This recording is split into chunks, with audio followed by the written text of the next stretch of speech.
So, tomorrow is the first birthday party that we've done for a kid in our house. Yeah. And she might have gone a little crazy. So I was trying to keep it super low-key for our 3-year-old foster daughter. And I don't know, things got quickly out of hand. But you know what? I have seen so many first birthday parties on Facebook and my friends' feeds. And, those get crazy and they definitely won't remember that. But a 3-year-old, I mean, she might remember this. So, yeah, we're obviously doing Minnie Mouse theme and it's been super fun. But we realized we haven't done an update in a while. And today is actually her birthday. And tomorrow we're doing a party. But today they are at visit right now with bio parents. They got to move the visit to her birthday, which was super nice. She was so excited to be able to spend it with her parents. And we got to go hang out with them for an hour, so that was cool, but wanted to let them have their own time together for a little bit. But it was nice of the parents to invite us to come for a little bit too. So yeah, that was super nice. That was actually the second time that we have seen the parents in person. The first time was very brief when we went to the mom's birthday party, but as you may recall from one of our other update videos, Dad was sick, so we only got to wave at him through a car window and only got to see her for like 15 minutes. So it was really good today connecting with the parents. So it was pretty normal as a situation like this I feel like can be. The visit supervisor is just sitting there typing away notes and like everything being said, or I'm not sure, and she's recording. Great. Oh, she's so nice. And it was a little bit awkward, but I really connected well with the mom. And I was trying to, take a step back and like let them like do all the parenting and all of that. But when Bubbie dropped a toy on the floor, I was like, do you want me to go wash this? And she's like, no. She's like, a little germs, those are good for kids. And I was like, yeah, totally with you. So it was nice to see that like we have like similar parenting styles when it comes to that anyways. So that was, I don't know, for me, it was a relief talking with her and getting to connect with her better. But yeah, so it's a little bit awkward because we're like, okay, we're used to parenting these kids all the time when they're here. But then when we go and like they're with their bio parents and we're hanging out for a little bit together, we want to step back and let them kind of take over. But like at what point, like how much should we be involved? How much shouldn't we be? Right. Anyway, we're figuring that out. We're learning. If some of you guys that have done fostering for longer have any tips, recommendations, drop those in the comments below. Love to hear from you. Definitely. And we are learning a lot about the court process right now. Yeah. 2.5 months in, and we still don't really have a lot of answers. Yeah, so I know that it's been a while since I have made an update video, and one of the reasons was because I kind of wanted to give you a better answer about court, because last video we had filmed, we had said, we're about to go to our first court hearing and just kind of what that's all about. So at this point, that was over, it was 5 weeks ago. 5 weeks ago today, and we actually still do not have the results from that hearing. So it was interesting. So okay, so this is what we ended up finding out about the basics of the court process for foster care. So the first one is like, I think the day after removal or like maybe a week after removal, like DCS basically has to prove that they were in the right to remove the kids. And then I think there's another hearing that's like a week or two or within the next month or something. But then if the judge chooses, they can do a fact-finding or evidentiary hearing after that. And so that's the one that we attended. That's the one that's not always done. DCS gathered a lot of evidence and presented a case for why the kids should remain in care. Mm-hmm. Once that is decided on, they go to a dispositional hearing. Now, from what I've read, normally a dispositional hearing is done within 30 days of removal. We are well past that. We are at in 3 days, it'll be 3 months since removal, and there's not been a dispositional hearing yet. So the dispositional hearing, which means that there's no plan of action. So the dispositional hearing is when the case plan is decided upon, which is basically when they say, okay, here's a checklist of things the parents need to do to be able to get the kids back. So after dispositional hearing and a case plan is decided on, parents have checklists of things to do to get the kids back, Then there'll be a review hearing about every 3 months to check up on the parents, see how they're progressing on those goals, on the tasks they have to do. And then about a year, well, at the end of a year from removal, there's another court hearing that bears a little more weight apparently, because like here in Indiana anyways, after a year, Indiana says, okay, everything should be resolved. Kids should be going back to their parents at this point, if not sooner. If DCS does not believe that is the best plan to happen yet, then the DCS has to make a very strong case for why they need to stay in care. If the court rules that they should then stay in care, then keep going with those review hearings like every 3 months. If at some point kids get to where they've been in foster care for 15 out of the last 22 months, then technically the state, at least here in Indiana, has to file for termination of parental rights. But they don't have to actually have a hearing on that until up to 6 months later. Mm-hmm. Yeah. So, anyways, it could be a long, drawn-out process. Yeah. But again, no, we don't think that ours is going to that. No. We just want to give you the timeline of this is education. Generally, like what you're kind of looking at as far as court goes. We're sharing what we're learning. So we're still waiting on the answer from this fact-finding hearing or the evidentiary hearing. Apparently, the judge has up to 6 months, did they say? Yeah. To actually decide. So we were told that the fact-finding hearing, the lawyers all had a week to get their stuff into the judge, and then from there we thought it would be about 2 weeks, and we were kind of like told that's probably the timeline. But yeah, we did find out that technically the judge has up to 6 months to give her ruling on that. So I'm like, okay, we could just be in limbo for that long. If the judge chooses to have the kids go back to the parents, then that'll happen relatively quickly, probably next day. I don't know. I have no idea. We have no idea. If they choose to keep the kids in care, then there'll be the dispositional hearing will then be scheduled, should be within the next 30 days, hopefully the next couple of weeks, I don't know. And that has not been decided on, so there is nothing that the parents are technically required to do at this point, because they're still deciding on whether or not the kids should go back or should stay in care with foster care system. Right, so this has caused a lot of limbo for, I'm sure, the parents, for us, and I think for the kids. I think the oldest has kind of picked up on some of that, and it has seemed like it was kind of hard for her. Like the couple, 2 weeks after the court hearing, she was like, yep, I'm gonna go back with my parents soon and all of this. And so it's just hard because we don't know, and it's so hard because we are not in charge of the decision, and I don't want to be in charge of the decision, but it would be nice to be informed. So basically what this means is if the fact finding comes back that there is not enough reason to keep them in care, then they go back to their parents, right away. And we want reunification. That is the goal of foster care.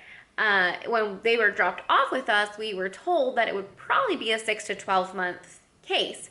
So we had kind of started planning according to that, and then hearing, just kidding, it might not be, it might be tomorrow, they get to go back. It was just what about all these plans? And so I know it's not about us.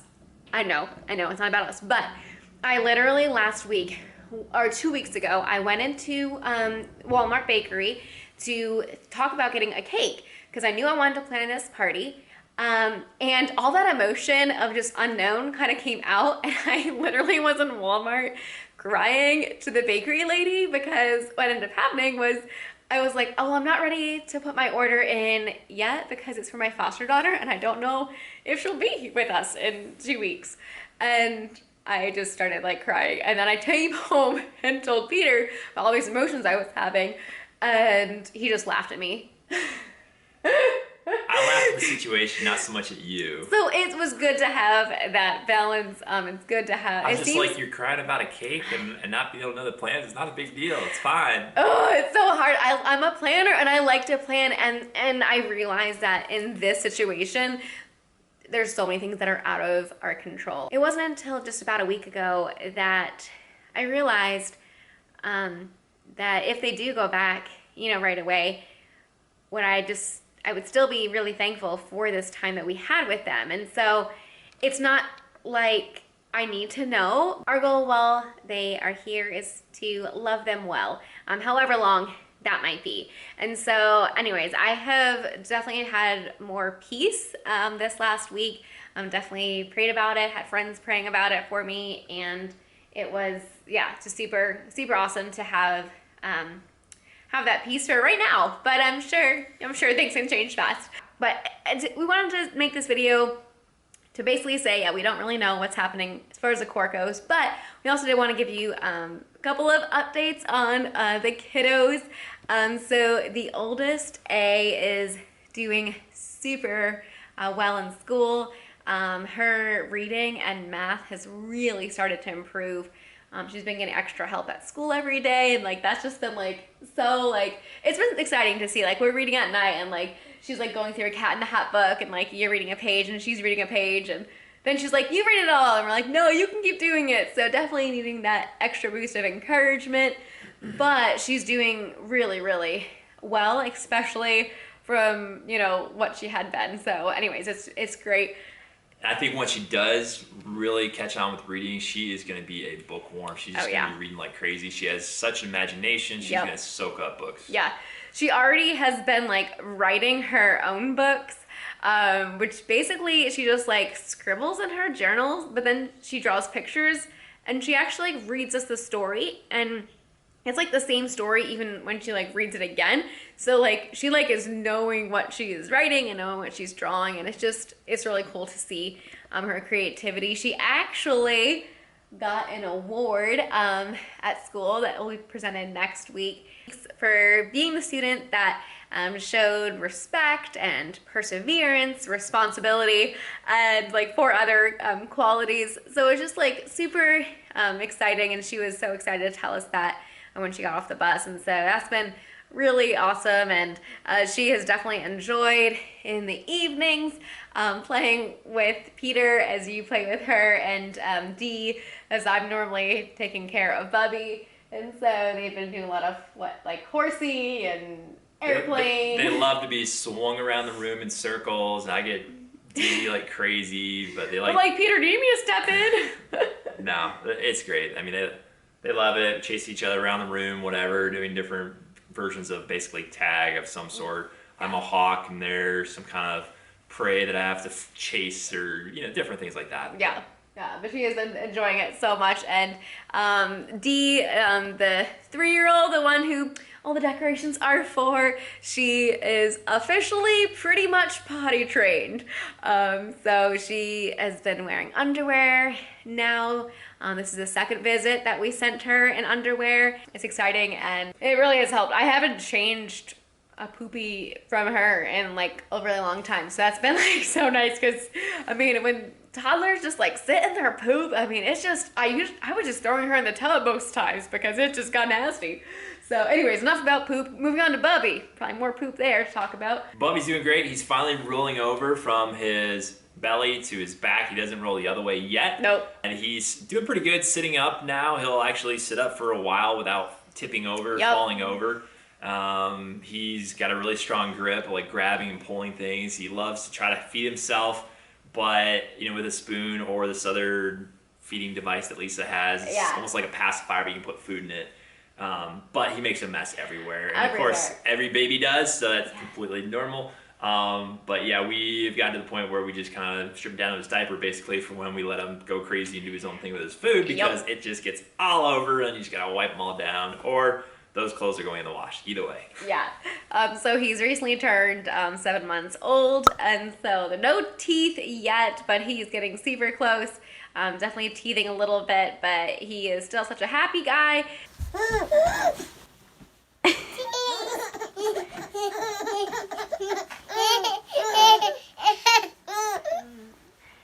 Aw, he's reaching for you. Aw. He loves you. He loves his sister. Bubbie left my Nemo's. He kind of is sleeping through the night. Some nights, a couple of nights. I would have been like, he's doing it all the time now, because he did it 2 days in a row. And then last night he woke up 2 or 3 times. At least you got all excited and jinxed it. I was like, I think he's gonna sleep the night again tonight, and I was so excited, and no, it didn't happen. Oops. But I was. Ignore that it's happening. Yeah. Just savor the moment. I was so It'll keep thankful. happening. Was so Just thankful. talk about it. Yeah. He hears you. He's like, ah. I know. Ha. You think you got it. Yeah, those couple of nights of sleep were just so glorious. It was so nice.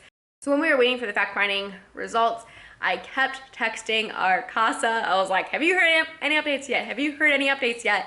And she has been so great to work with. She actually is going to be able to even make it to the birthday party tomorrow for a little bit. So she's definitely super involved with us and with the kids.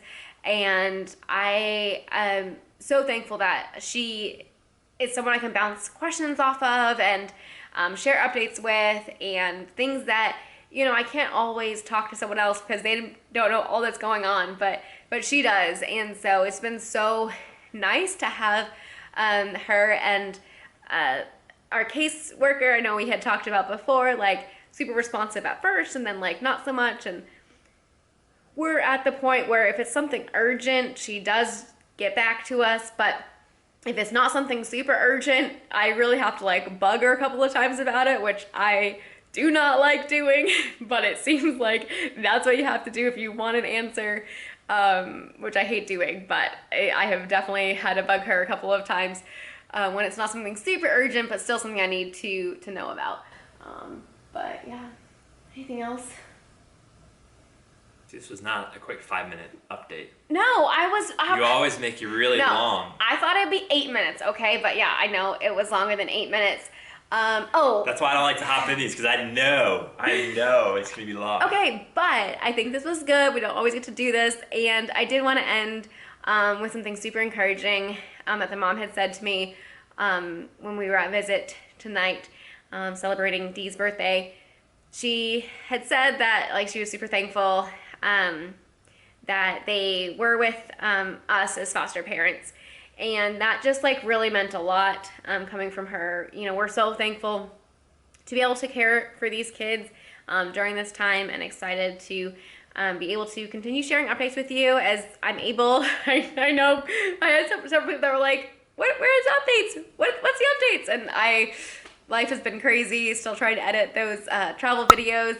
And we're still waiting on answers, so we didn't really feel like we have much to update. Yeah, so. And this week it didn't get any editing done at all throughout the week because nap times were spent going to the dollar store or going to Walmart, getting stuff ready for the party. So I'm super excited for the party tomorrow and excited to share some of those pictures with you. Thanks for watching. Make sure to subscribe if you are not already, and we'll see you in the next video. Bye guys.